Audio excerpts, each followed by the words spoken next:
So it's been about a month since Central C released his most recent album, Can't Rush Greatness. And now it's safe to say that the dust has finally settled. The album charted #1 in a bunch of countries, including my home country of New Zealand, and overall solidified Central C's position in the industry. Now, based off everything I've seen online and in real life, it seems like people really liked and were surprised by the melodic songs off the album. Songs like Limitless. If I don't pay the bills, then who will? Remember, I felt like that man got trained OT, 2 days, got 2 bills. And Don't Know Anymore.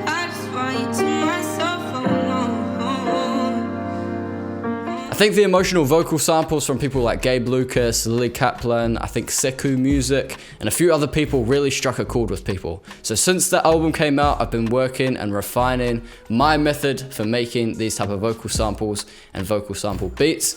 And that's what I'm gonna be teaching you guys today. This has been about a month worth of work to get these vocal samples sounding perfect. So without glazing myself too much more, this is a vocal sample that I'm gonna be showing you guys how to make in today's video.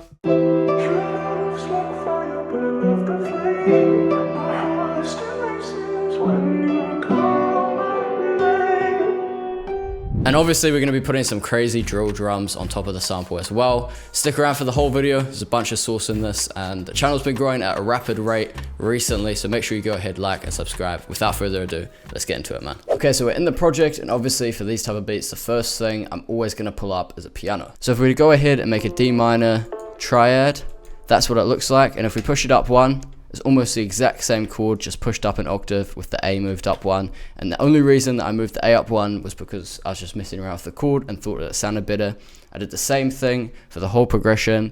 And when I started, I laid out the bass notes, the D, F, A sharp. Now the reason I chose this progression, an ascending progression, it doesn't ever go down, it just goes up. If you look at it, it kind of looks like stairs. The reason I did this is simply because I made a bunch of these type of loops, and the chord progressions that ascend all the way and then come right back down on the 1 sound the best, in my opinion. So yeah, man, that should be enough to sort of get you started on making these type of piano melodies. This is how the piano melody sounds.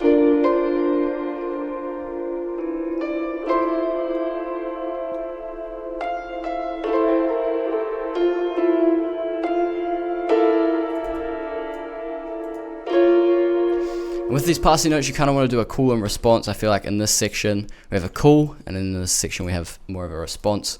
Now, after posting this one on my story, I've already had people asking what piano is that, and it's simply the Wing Upright Piano from Keyscape, and all I have on it is this EQ. Off compressor on the default settings, I just turned off this noise knob, so there wasn't any white noise.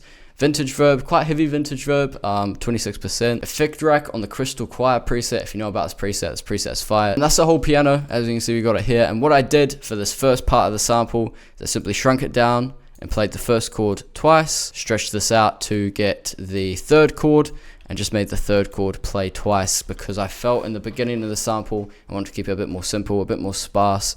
And it's a lot easier on the ear to hear only 2 chord changes than 4 chord changes. Now in the second section, I bring in a bass.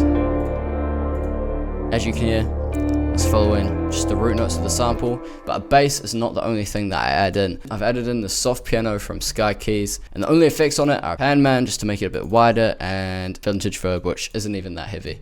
And with this top line keys, this is how it sounds. Now that brings me to the vocals, which are a key element of this loop. For these vocals, me and my good friend James Milligan worked together to create them. When I first made this piano, I found this mystery vocal online, which sounds like this.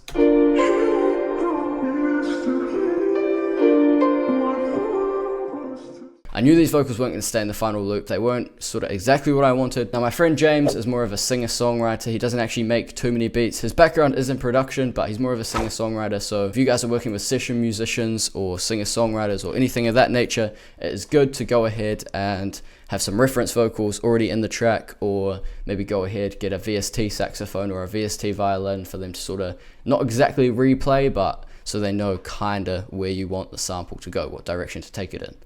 Another thing I did for James is that I sent him this whole loop at 115 BPM.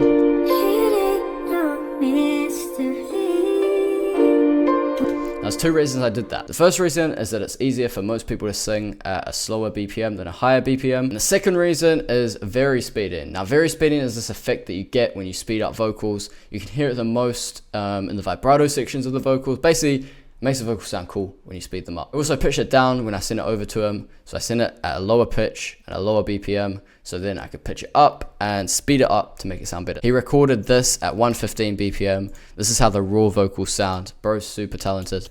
Your love's like fire, but I love the flame. My heart still races when you call my name. As you can see, bro is crazy talented. Well, then when I did, I sped it up to 140 BPM and pushed it up by 7 semitones, which is quite a lot. But yeah, this is how it sounds now. Your love's like fire, but I love the flame. My heart still races. You can really hear that very speed vibrato sort of effect, but the vocal sounds too high and pretty dry, so it's time to go ahead and start adding some effects. I'm gonna walk through the vocal effects one by one. So first off, we have this parametric EQ, which cuts out a lot of the highs and the lows. Now the second effect is the CLA Classic Compressor CLA 76, and it's essentially an emulation of a vintage compressor. And then I also have Fab Filter Pro C to give a bit more modern compression. Compression is used very heavily in the cench songs and vocal samples in general, like Nico Baran and a bunch of them type of sample makers use a lot of compression in their vocals, hence why I'm using it here. I got this delay tape just to add a little bit of delay to the vocals and make them a bit wider. Lossy to give that more vintage feel. Basically degrades the vocal sample a little bit. I didn't go too crazy on it, but yeah, it did degrade it a little bit. And the main thing changing the pitch is this alter boy. I got it on this older is better preset. Yeah, toggling it on and off, crazy difference.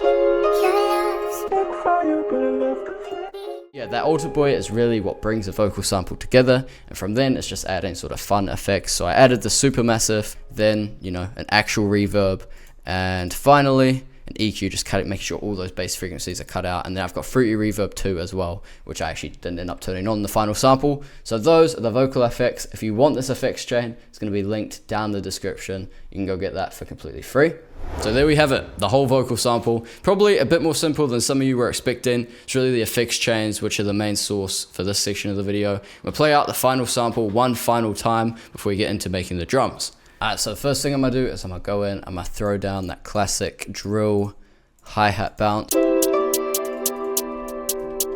And if you're hearing a little echo going on, it's because I've gone into this wrench tool and just added echoes and turned the feed down to like 4%. I'm going to throw a kick down every 2 bars. Next up, I'm just adding in a rim.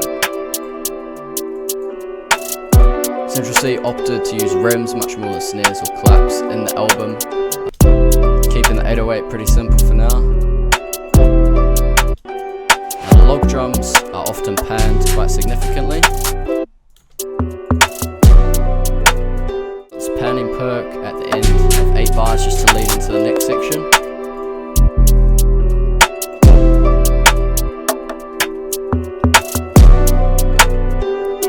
And yeah man, I'm gonna throw Central C's vocals on here. First my sis told me that my niece is listening, please don't. How do I put this pain into? And that's the final element for the beat. If you go ahead and you comment your favorite song of Central C's new album and your Instagram I'll personally DM you and send you a stash full of vocals, drums, all sorts of stuff that will just help you to make beats like this. And yeah man, I appreciate you watching the video. Make sure you like, subscribe, maybe even turn on post notifications so you know when I'm going to be spilling the sauce again. And that's it from me man. Here is the final beat. I appreciate you lot. In a bit.